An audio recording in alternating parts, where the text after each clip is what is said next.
Well, here we are yet again. The Sixers going down in the second round. They lose to the Celtics in Game 7. Fifth time in the last 6 years they've lost in the second round, and this was by far the worst. Big changes are incoming. Perfect.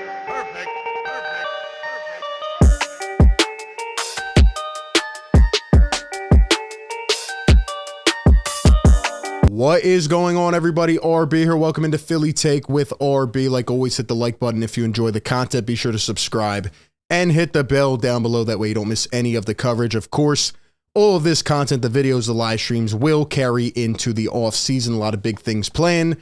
But unfortunately, today was our last live game show for this season. And I just wanted to thank everybody for all of the support. We will continue to get bigger and better as we continue, man. It was a great season for us on this show, and we will only expand. So thank you very much. But man, I am sick to my stomach, absolutely gut-wrenching. The Sixers going down in the second round again. And it wasn't even the fact that they lost today. It was the way that they lost, the way that they went out with no fight, no misery, nothing. It just didn't have any emotion. And man, this was a legacy game. There was a lot on the line today. A lot was to be defined. And honestly, a lot of the narratives about this team were all, written to be true. And that's what it seems like after today. And any Sixer fan out there should be absolutely embarrassed. I'm embarrassed. I said this team was different. I said they had what it took, and they showed it a few times in this series. But ultimately, not even today, but in Game 6, seeing how the momentum shifted, and then into Game 7, going out this way. 10 years to the day where Sam Hinkie was hired as GM, seen it all come full circle, the process as an ultimate failure. I have a lot of things I want to say, not only about this game, but just about the team, the message that was sent today, and we'll break all of it down. But before we get into it, shout out to our sponsor of today's video, Aura.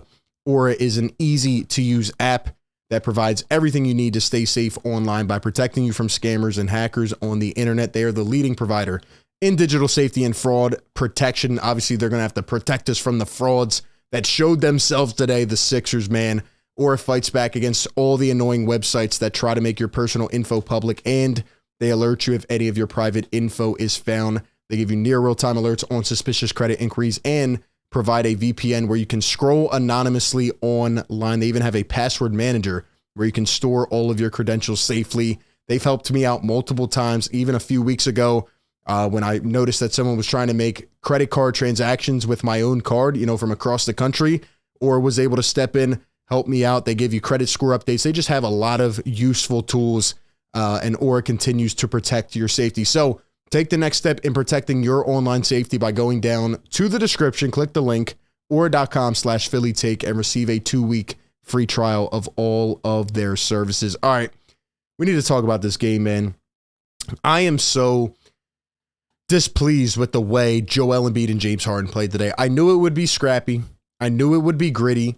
But seeing them snatch the soul away from the Sixers, a lot of people talk about James Harden showing up, not showing up in big games, in the past. But Joel Embiid, I didn't expect this, man. I mean, you could argue Tobias Harris or PJ Tucker was the best player on the floor for the Sixers tonight, and that is just absolutely insane. I told you before the game that this game would absolutely come down to the play of the stars. That's what happens in Game 7. And Joel Embiid and James Harden were completely outclassed by Jason Tatum and Jaylen Brown. Not only did they get beat, not only did Harden and Embiid not play well, but they let Tatum go for the most points in a Game 7 in NBA history. Just another haunting game. 51 for Jason Tatum. They couldn't stop a nosebleed. Jaylen Brown with 25. How about this? Jaylen Brown and Jason Tatum had 76 combined. Meanwhile, Joel Embiid and James Harden had 24 combined. Really? 76 to 24? I mean, that's inexcusable. The way that the Sixers played this game really pissed me off. And they were in it in the first half, and they had played miserable. The Sixers went up 9-10 early, and it looked like, okay, they're in charge. And I don't know what it is this year and prior years. Again, I was wrong about this year. I thought this team was a little bit different. But even in prior years, the flip of the switch with this team is insane. Even in, go back to Game 6. This series was lost in Game 6. The two games that are going to haunt me from this series are Game 3 and Game 6. Game 3, I was there. James Harden would not even look to score the ball. Game 6, the Sixers were up 83-81 with 5.5 to go, and they completely just whiffed, went 0 for 8, and the Celtics took it over. Tatum got going and obviously continued that to today.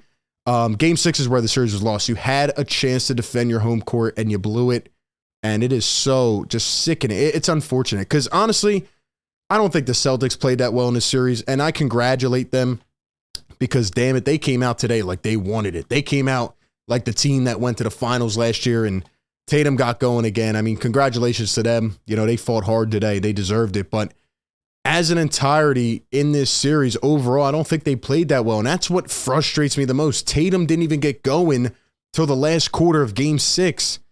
Horford didn't play that well. That team did not play that well, and you had the easiest opportunity you will ever have. You were staring it in the face, looking at a conference finals berth, maybe a finals berth, and you could not get it done.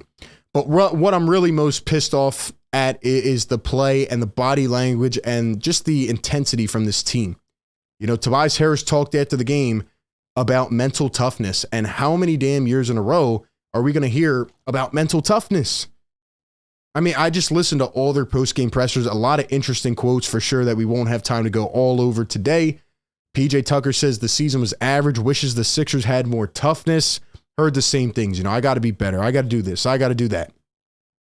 Doc Rivers said, that the Sixers took a step, but then they took a step back, and, you know, the season was diminished because they didn't finish. It's just like hearing the same things over and over again. But, you know, with everything being said, I'm most surprised with Joel Embiid. I knew this would be this type of game, like I said, but I didn't expect them to just completely fizzle out. I'm disappointed in Joel, and I'm the biggest Joel guy. I'm the biggest Joel supporter, but this game right here will latch onto your legacy until you prove it wrong. I believe he was the MVP this year. I believe he deserved it. He had a hell of a year, but there is no way you should shrink like this in this type of game. On the road, tough environment. I thought Embiid and Harden would leave it all out on the floor. They didn't. It's not even like they went out with a fighting chance with a swinger's punch. Like, no, they literally did not try. Joel Embiid was out there on the three-point line the entire game. I don't even think he got a layup until the third or fourth quarter. And at one point in this game, I mean, the Celtics are getting rowdy. Niang grabs the knee of Jaylen Brown. They're getting feisty. And where's the fight at? Where's the dog? Joel Embiid talked after the game and said, you know, you can be as mentally tough as you want, but you have to hit shots. No, you got to be mentally tough, man. This team did not have it. Joel was walking around the floor. He's got Al Horford, of all people, flexing on him. Come on, man. I did not like the body language of Joel. And, you know, the Celtics made a good adjustment. They went with the double big lineup in Game 6. It obviously helped them out a lot. Don't know why Joe Mazzulla didn't do it before. And, you know, the Sixers just completely stopped attacking. And, you know, I thought Embiid and Harden started to attack in the second quarter, but you can't wake up that late.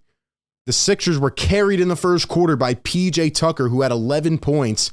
And Tobias did his thing. Maxey was trying to get in a rhythm, but James and Joel just cannot be absent in this type of game, and it is completely sickening to see. I'm really upset with how they approached this game. This was a legacy game. This was everything on the line. Joel, from the time you were drafted till now, and you lose to the Celtics and you're back in the same cycle. It's like full circle, right? You lose to the Celtics 2017. Here you are back 2023 losing again. You never got past this round. 5 out of 6 years. And, you know, obviously Embiid was hurt last year, but the Sixers got wiped off the floor in Game 6 by Miami. Atlanta, no toughness. Raptors, terrible, you know, ending to that. But it's just the same cycle. And where's the toughness at? It's putrid, man. Joel Embiid after the game had this quote. Now, it almost is taken out of context a little bit because he did, you know, say a lot about, I got to be better. I know what I have to do to get better. But Joel Embiid said this, me and James, we can't win alone. That's why basketball is played 5-on-5. We need everybody to find ways to be better. I don't know why nobody asked him about his body language. It was terrible. You have to lead by example. And, you know, James is like throwing these off-balance shots, getting double-teamed. Joel continued to try to rely on that midi fade that was not working. He was getting blocked. Like, come on, man. You have to know this by now. You got to keep going to the rack. And you got to lead by example, man. The Sixers in the third quarter, that was the worst quarter I've ever seen in my life. How do you score 10 points in the third quarter as a basketball team? 10 in a quarter. And not only that, You give up 33. At halftime, it was a 3-point game. I knew the Celtics were going to bring another tier in the second half, and the Sixers get outscored 33-10. And they had no mercy. They didn't care. They were walking around the floor. Doc tried to stop the game a couple times, get some timeouts in there. But, at the end of the day, like I said, your stars have to show up. Embiid 5 for 18 with 15 points. Harden 3 for 11. That just is not going to cut it. Tobias had 19. I mean, he tried. Maxey 17.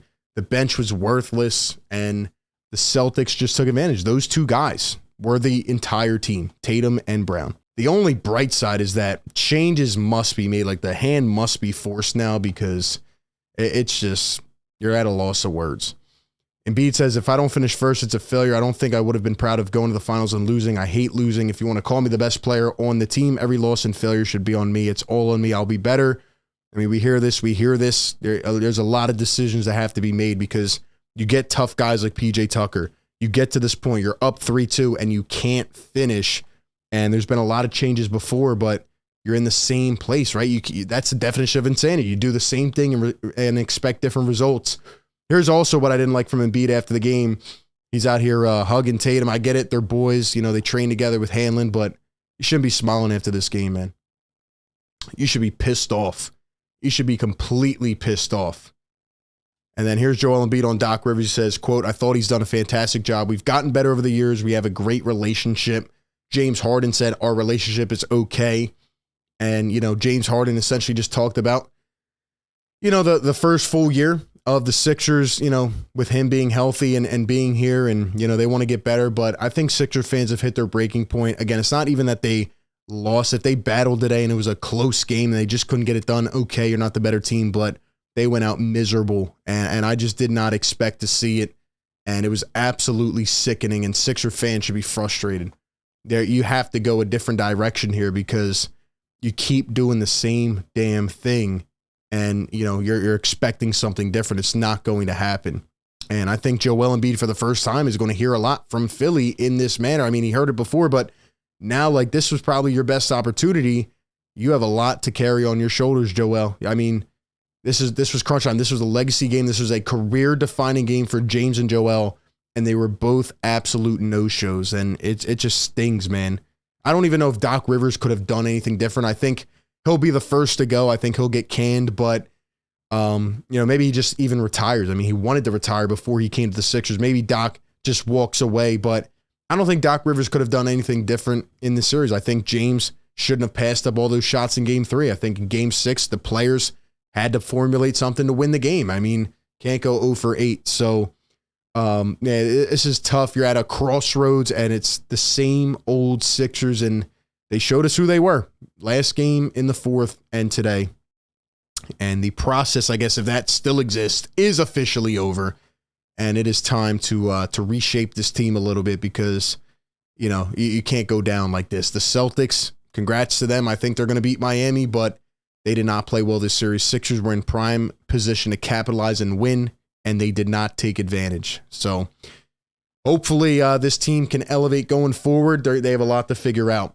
But Joel, you got to take this on the chin. Same with you, James, and the rest of the team. You showed us like you were tough. We thought this team was different, but really they're at the same spot they were last year, the year before, and the year before.